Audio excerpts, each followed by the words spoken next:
Hello and welcome to the Michael Mamas Show. I'm your host, Michael Mamas, and we are coming to you from Mount Soma, home of the Sri Someshwara Temple in the mountains of Western North Carolina. And I am happy to be podcasting again. A number of you who've been listening, for a couple of years now, I think. How long has it been, Scotty, that we've been podcasting? I don't even. I would say at least a couple of years. Yeah. Yeah. Anyway, today I'd like to first of all give a little background as what I've been up to lately, because we did that sabbatical. I did that sabbatical, and I was thinking it would be kind of a rest and relaxation break for me, but it turned out I just added things to my normal responsibilities, which was fine, worked out fine. But I got into two things during my sabbatical. One of them was internal arts, ancient Chinese internal arts, energy flow through the body and that. And I used sumo deadlifting as sort of my model to approach it with. And that was a fascinating study. And I wanted to, I have all kinds of notes. I was thinking of turning it into, it could be a whole book. By no means did I become an expert at internal arts, but I did learn a lot about it, a lot of valuable knowledge, I think, and referred to a lot of ancient texts in that. And I don't know if they'll ever get written or published, but I do have all the notes. And then the other thing I did during the sabbatical is I really got into Chinese tea, which is the subject of today's podcast. And I was amazed. I was humbled by just what Chinese tea is and the actual plant.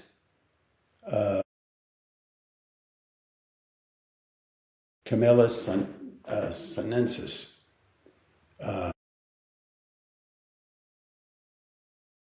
Camellia sinensis is it's an amazing herb. And I've talked about in the past, everything comes out of the same one earth. A rose, a dandelion, and what they do is, though they're embodiments of all the nutrients and the totality of what the earth offers, they emphasize some qualities more than others. The rose fragrance is very distinctive, and the shape of the flowers and everything, trees, it all comes out of the same one earth, but it just embodies different qualities of that earth to varying degrees. And it's amazing how that correlates to the nature of existence, really. Everything comes out of, and this is modern physics now, everything comes out of the unified field. That one thing that's the source of everything. And based on the self-interacting dynamic of the manifestation of different things, you get all these different qualities, everything from a desk to a chair to a plant to a person. And the amazing thing about the uniqueness of Chinese tea is that this plant has its quality, like a rose has fragrance or whatever. It has a remarkable quality of adaptability or flexibility, that it can give expression to different values, different qualities, different laws of nature. And now I've only been studying Chinese tea for how long, but I mean, I'm really humbled by the knowledge and the expertise of the whole tradition in China with respect to Chinese tea. And even the evolution of pots, teapots, and how that developed is remarkable to me. And of course, being a Westerner, I sort of analyze the different shapes and structures and clays and everything about what goes into a teapot from a particular perspective. I'm sure the ancient masters, I don't, and I'm told that that's not really the way they did it at all, but they did it more through feel. They worked with the clay, worked with the structure and the shape of the teapot.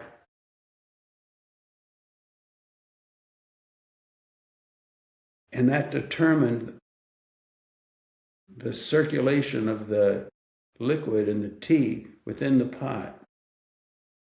And the amazing thing about tea is that based on those qualities, the way the circulation of the liquid flows through the pot and the material it's made out of, that all determines what qualities are pulled out of the tea and go into the tea itself.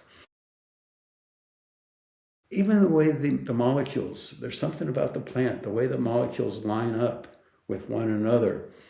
By virtue of that circulation, it creates a quality. I think you may know that, water that comes directly out of the earth through a well has a certain coherence to it because the molecules of the water have lined up in a certain way. And if you run that through a pipe for any distance at all, that gets broken down. And so you're losing some of the value of drinking water, really. And tea is like that. First, you can do different things with the tea, and the tea it takes on influences so readily and so clearly. Where the tea is grown, what elevation it's grown at, what side of a mountain it's grown at, or whether or not it's grown in the valley. All these different parameters, how the tea is prepared and brewed. All these things pull out different qualities of nature. And what amazes me is that you can actually experience that, taste that, even feel that through a cup of tea. And I think maybe the best way to give expression to this, there are certain classic shapes to teapots. There's a handful of them. But there are 4 in particular that I want to talk about today because they are such beautiful expressions of the nature and structure of existence itself. And it's amazing that these ancient potters, what they did is they take a pot and they work with it and make a pot and adjust the shape and the quality of the clay, and all through feel and experience. And they would get then a particular shape that resonated, reflected, embodied a particular value, which correlates to the qualities of nature. And then if you sip that tea, that quality becomes experienced. And so tea is a phenomenal teacher, really.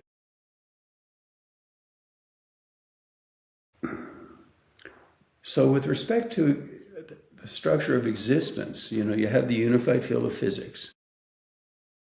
And that's the source of everything. It's the one thing that's the source of everything. It's the unbounded presence. Even some modern physicists now are saying the more they study the unified field, the more they realize what they're studying is consciousness. Isness, this is one to think about, isness equals consciousness. That we could talk about for a long time, couldn't we? And so there's some teapots, there's a particular shape of teapot that maps onto, that correlates with that unified field, that one value of wholeness.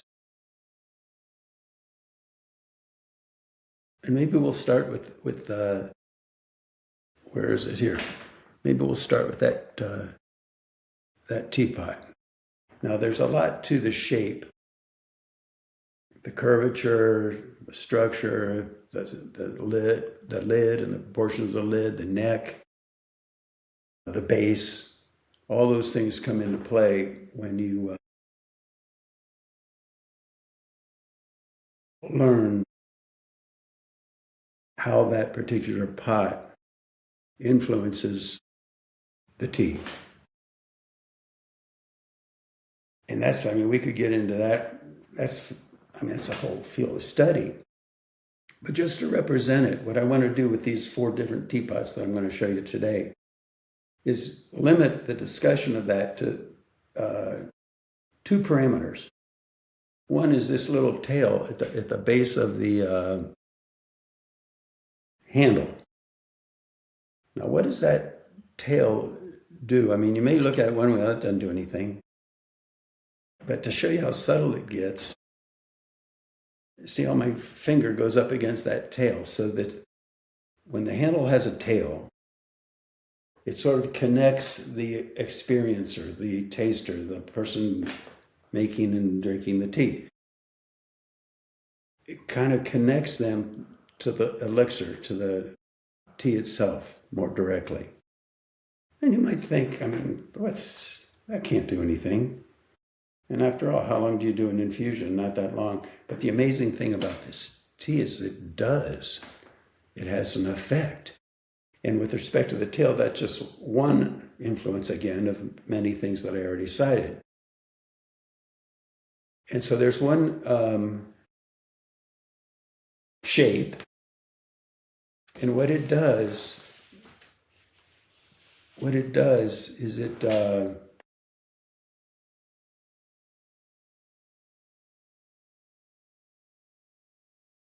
without the base, see the base, say it this way, the base in some of these teas have, like this one has a pedestal to it, a base to it. Can you see that? You see that, Scotty, right? Has this base at the top. Yes, definitely. Yeah, okay. This one, Beyond Z, I believe it's called, something like that. It doesn't have that base. So it's kind of not embodying the influence of Earth so much. More, it's embodying and unifying the experiencer, the self, the essence of oneness, really. You could say the self is the essence of everything. This pot is the unified field. I am the unified field. This cup is the unified field. You are the unified field. So, I mean, this is incredible.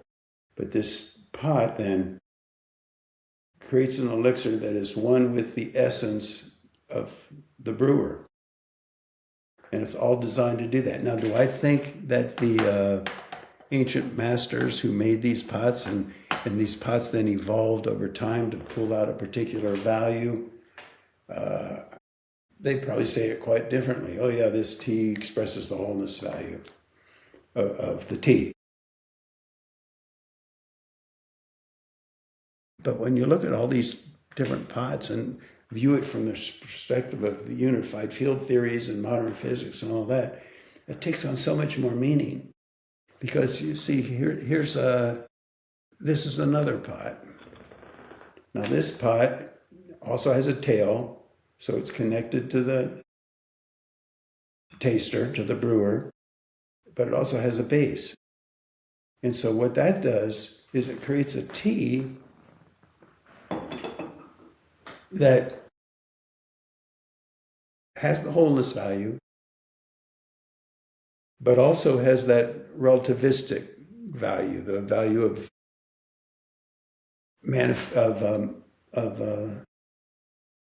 manifest existence, you could say, of the earth. And so what that pot is called Panhu. It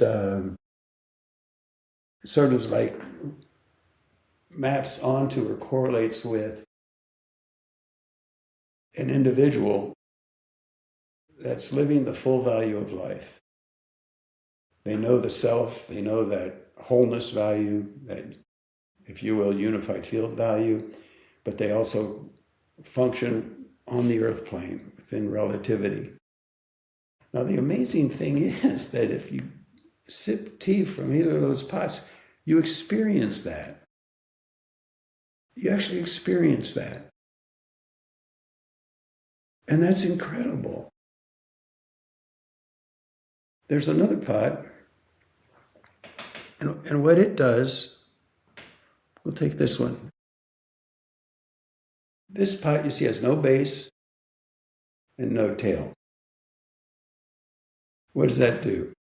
Well, that focuses then more on just the relationship of the different aspects of the tea within the pot itself.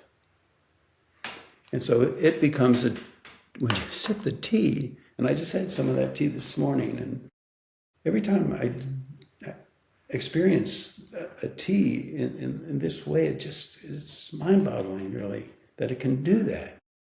But that pot expresses the relationship between the different facets of the tea. You know, there's bitterness, there's sweetness, there's stringency, there's and different qualities, Wagon, and it goes on, but those are different elements, different facets of the tea. And what that pot does is it focuses on the relationship between the facets, how they harmonize with one another. It almost, when you sip tea from that pot as opposed to a pot with a base, it's almost like, well, the tea without the base, it's like this tea has no floor. It has no basis. It's not connected to anything grounded. And it's also not something that I am inhabiting. Like if the pot has a tail and the other things that create that value, it's something I'm observing. So the one thing is it's almost like you enter into the tea. The other, you're observing the tea and you're observing these different relationships. And to say that is like, you might say, oh, that's interesting. But when you actually sip the tea and experience that, it's just incredible. And then this is an interesting tea. Because this tea, or this pot, no tail, but it has this base. So what does that do?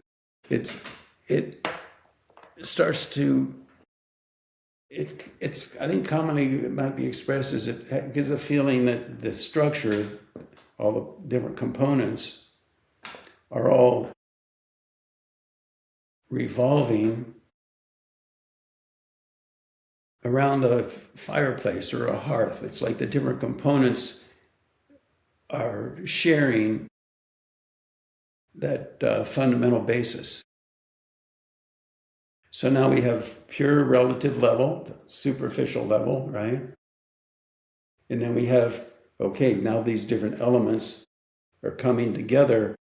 They're still about their relationship and their dynamic, but has a basis now. It has a root, the hearth. And then you have a tea, a pot, where with the tail, so it's like you start to enter into the tea, but it also has a basis. So you're having both. You're having the 100% experience of the unified field, the wholeness value, and also you have that relationship with the earth.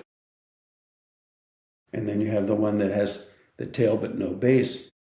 So that's the wholeness value, the unified field value, but it doesn't really express as fully experience on the earth plane, if you want to say it that way. And I just find it remarkable that those teas actually do that. And we can get into more about the shape and because it's not just the tail and the base, it's the whole structure of the pot and how it was created over time. Because these shapes evolved over time by these masters that make teapots, and they're great artisans. And they work with it to find what makes this pot resonate with a certain value, a certain quality. And those are called the classical forms, and there's, I don't know, depending on how you count, there's 1 or 2 dozen, I guess you could say, classical forms.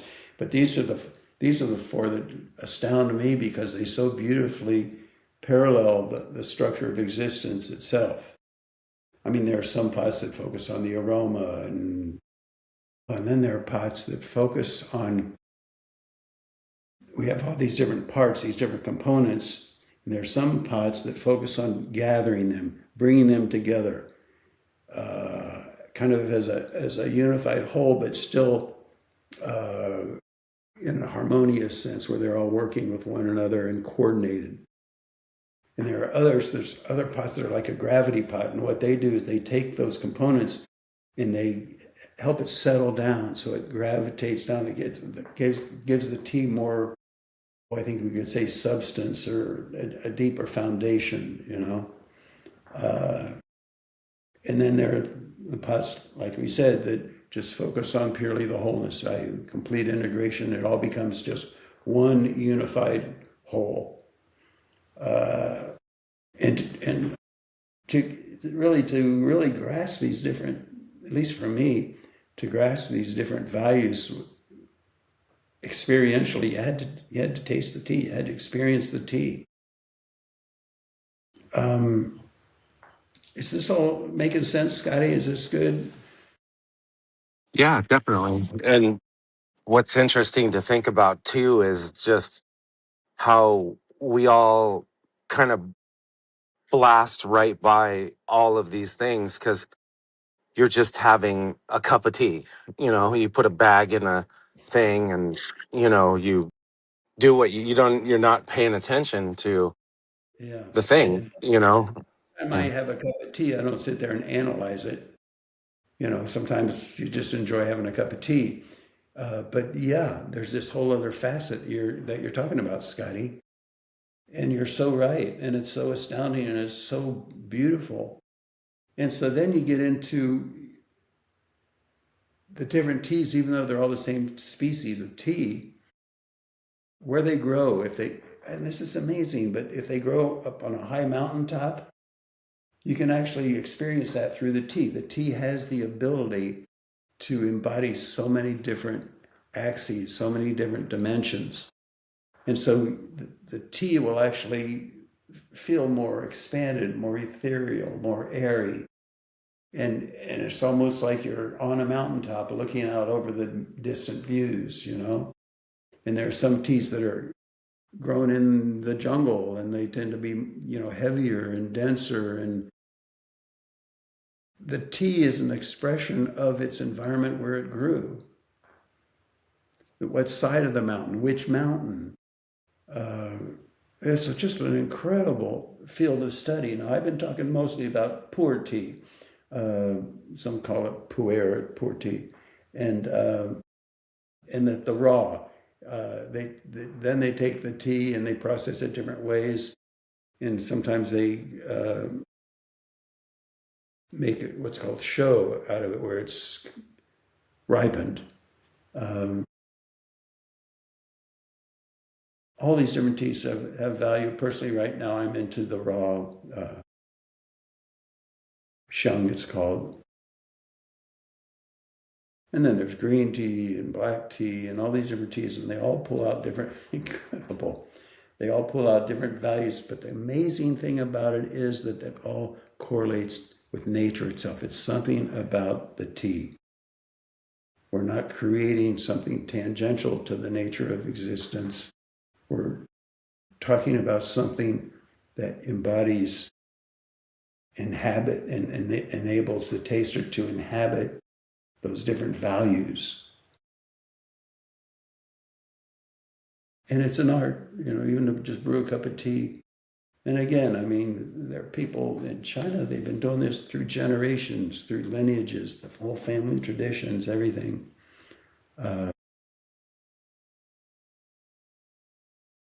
So I just would have to say that this is my experience and my viewpoint of an arena where there are artisans that, I don't even see them in the horizon, I'm just learning. Yeah. And I think basically that's it. We can get into other aspects. There's so much to talk about. Even the different types of clay, that's a whole subject in of itself, and how different types of clay bring out different values of that tea, which correlates to different values in nature. You see? Okay, Scotty, is there anything else? No, it's just, I think, this will incite us all to maybe pay more attention to not only tea, but you can apply these things to other things in our lives that, you know, yeah, we can just garner. I was thinking of just about myself in coffee and, the rabbit holes about how bringing different flavors out and how I do that with that and how we can do that with other things in our lives, just to get deeper. Uh, what is that? Newton, I think, said, if you understand but one grain of sand, you understand everything. Why is that? That's because everything in its essence is the unified field. It's that one thing. And so if you think about it, if you're the unified field, in your essence, you are that one thing that's the source of everything. And now that's physics, it's unified field, And if I am that one thing, okay, you are that, I am that, all of this is nothing but that. You and I are one, And there's a difference, big difference, between understanding all of this intellectually, you're observing it, versus the embodiment of it, where you actually inhabit it, you actually experience it, you become it, not as a intellectual or emotional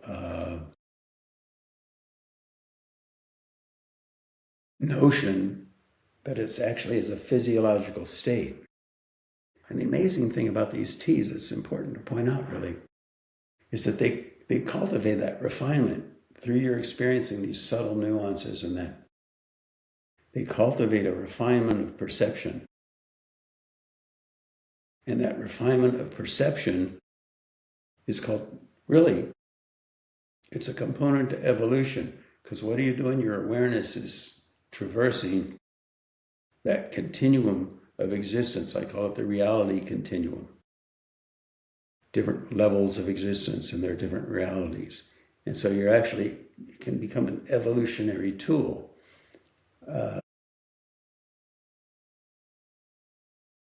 Refines perception, it does,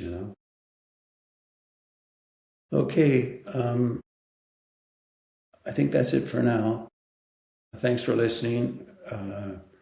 This is my first attempt at talking on a podcast about what I've learned about tea, and I hope you enjoyed it and found it worthwhile. Thanks so much for listening.